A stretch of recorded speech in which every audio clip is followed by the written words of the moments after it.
So this is a follow-up video of my ruined console.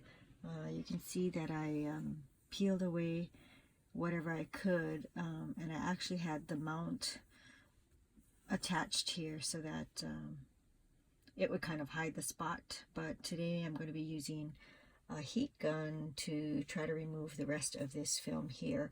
You know, I did get a lot of tips from my video of people commenting saying I could have used a heat gun to just reheat the area before I peeled it off, and I could have used a credit card to press it back down. Unfortunately, I already had peeled it off, so I couldn't do that. But today I'm going to try to heat this off to see if I can then have a nice flat surface to mount with a vinyl wrap. If I'm not successful in removing this film with a heat gun, then I might just end up dishing out the 160 to get the console.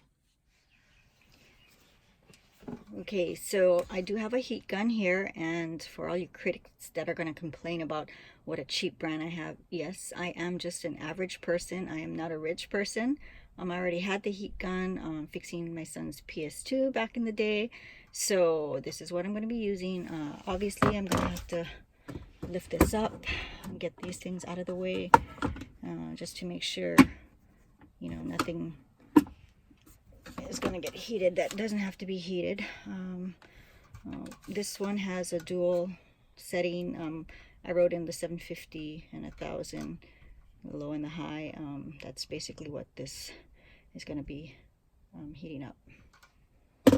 So I'm just going to try and remove this small portion to see how it goes with this heat gun. Yeah.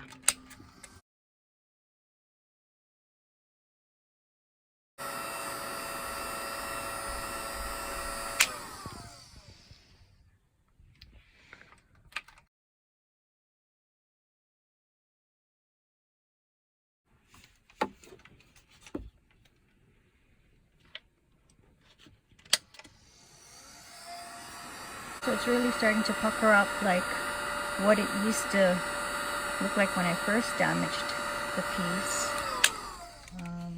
Let's see if using this old card.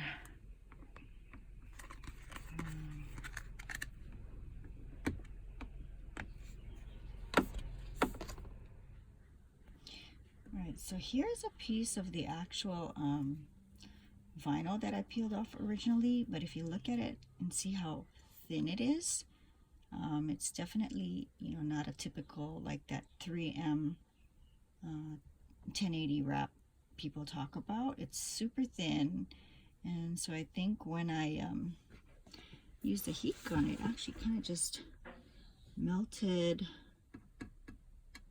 I don't know if it just melted it on even more. Maybe this is not a variable heat gun.